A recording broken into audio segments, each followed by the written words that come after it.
It all began in the dark corners of big business. An ambition so huge and dangerous that it became known as the largest scam in U.S. history. Enron filed for bankruptcy December 2nd, 2001. Jeffrey Skilling is taking the stand in his own defense. Biggest case of corporate fraud in history. In a city of gleaming skyscrapers, where every polished office and press release promised endless prosperity, a hidden network built on lies, cunning tricks, and raw greed was taking shape. This covert system would eventually bring down one of America's most celebrated companies. Enron started its journey as a modest natural gas supplier. Under the leadership of Kenneth Lay, a man who emerged from humble beginnings as the son of a Baptist minister, the company expanded at an astonishing pace. Lay forged strong connections with influential figures, including close ties with members of the Bush family, earning him nicknames like Kenny Boy among insiders. In boardrooms filled with bold visions and ambitious targets, Enron was hailed as a modern business marvel. Yet, even in those early days, subtle hints suggested that behind the rapid growth lay something far more dangerous than genuine innovation. Throughout the late 1980s, warning signs began to surface. A handful of oil traders started shifting money into questionable bank accounts with bizarre names such as My Arse. In quiet executive meetings and off-the-record conversations, these unusual transactions raised red flags. Rather than halt these moves, senior management allowed them to continue so long as cash kept flowing. These actions, seemingly small and even humorous in isolation, were the early building blocks of a carefully planned fraud.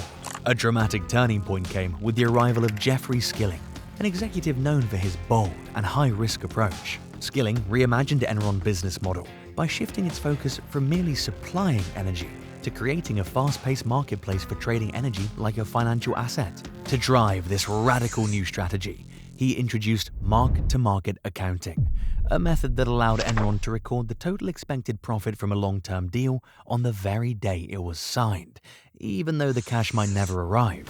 It was like an artist unveiling a nearly finished masterpiece before final brushstrokes had been added. This accounting trick painted a picture of dazzling success, even as it masked huge debts and hidden losses. Inside Enron's sleek, glass-paneled offices, the atmosphere soon grew intense. Employees were expected to work grueling hours, often between 12 and 18 hours a day, in an environment where the lowest 10% were cut without warning. The pressure to meet performance targets and maintain the company's illusion of success was relentless.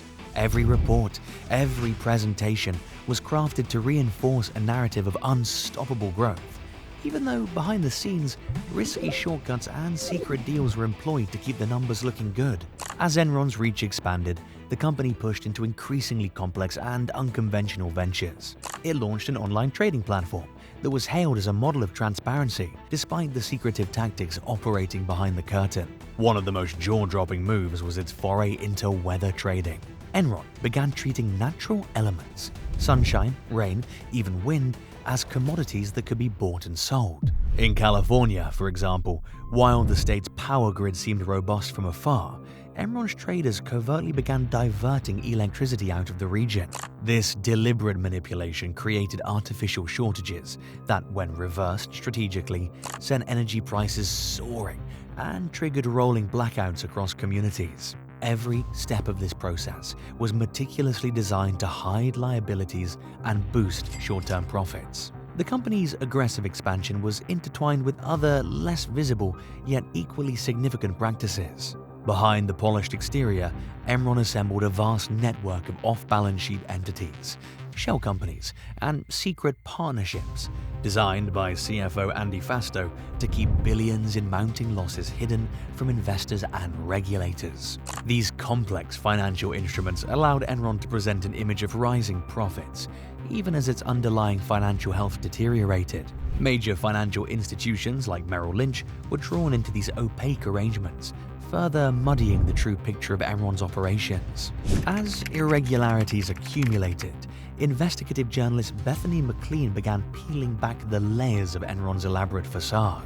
In lengthy interviews with top executives, when asked directly about the unconventional accounting practices and the maze of secret deals, the responses were vague and unsatisfactory.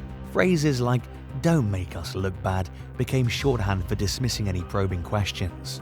The evidence showed that Enron's success was built not on solid business principles, but on a foundation of risk, deception, and a willingness to bend or break the rules. Political connections also played a significant role in sustaining Enron's public image. The company's close relationship with government figures, particularly during the push for deregulation of the energy markets, helped shield it from early scrutiny. Enron's influence extended deep into policy discussions, and its executives were able to sway decisions that affected market conditions, all while their internal practices continued unchecked. This blend of financial wizardry and political clout created an environment where the truth was actively obscured. By 2001, the unsustainable nature of these practices became unmistakable. In a sudden, dramatic turn of events, Jeffrey Skilling abruptly resigned, and Kenneth Lay returned as CEO in a frantic bid to regain control. Within just a few short weeks, the illusion shattered. Enron stock, once the hallmark of limitless potential, plummeted from record highs to almost nothing. Nearly 29,000 employees were suddenly left without jobs, and years of built-up wealth evaporated in mere moments. The collapse laid bare a massive failure in corporate oversight, governance, and ultimately in trust itself. The downfall had far-reaching consequences. Arthur Andersen, once considered a pillar of accounting integrity, was dragged into the scandal. The firm's involvement came to light when it was revealed that, in a desperate effort to cover up the fraud, critical documents had been shredded. What followed was a series of bitter legal battles that led to lengthy prison sentences for key figures like Andy Fasto and Jeffrey Skilling, while Kenneth Lay tragically died of a heart attack just as his trial was about to begin. In the immediate aftermath, sweeping regulatory reforms were enacted to address the gaps that allowed the fraud to flourish. Laws such as the Sarbanes-Oxley Act were introduced, aiming to inject transparency, tighten corporate governance, and enforce stricter accountability measures. These laws targeted the entire playbook Enron had used, from the risky mark-to-market accounting methods to the elaborate network of off-balance sheet entities seeking to prevent another disaster of similar scale. Additional dimensions of the Enron story include its role in the California energy crisis, where deliberate market manipulation led to skyrocketing prices and widespread blackouts, affecting thousands of residents. These events not only disrupted daily life, but also exposed the ripple effects of deceptive business practices on public infrastructure and community well-being. Enron's aggressive pursuit of profit wasn't just a financial maneuver. It represented a fundamental shift in how many companies approach the idea of growth. The very methods used by Enron eventually influenced a range of practices in Wall Street and beyond, prompting both industry insiders and regulators to rethink what ethical behavior in business should look like. However, unlike typical success stories, the detailed saga of Enron reveals the dangers of allowing short-term gains to eclipse long-term responsibilities. This is the story of a company that built an empire of illusion by embracing risky shortcuts and hidden deals. It's a tale packed with complex financial maneuvers, political maneuvering, and a culture of relentless ambition, all leading to one of the most extraordinary collapses in corporate history. The account of Enron serves as a meticulous record of every step taken to mislead investors, manipulate markets, and ultimately conceal the truth behind a dazzling show of prosperity.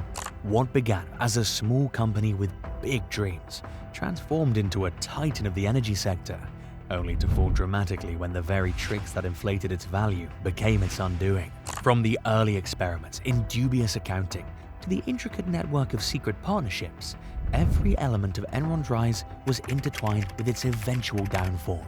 The details of its methods continue to be studied and debated, not only as a cautionary tale, but also as an enduring example of how ambition, when mixed with deception, can lead to spectacular ruin.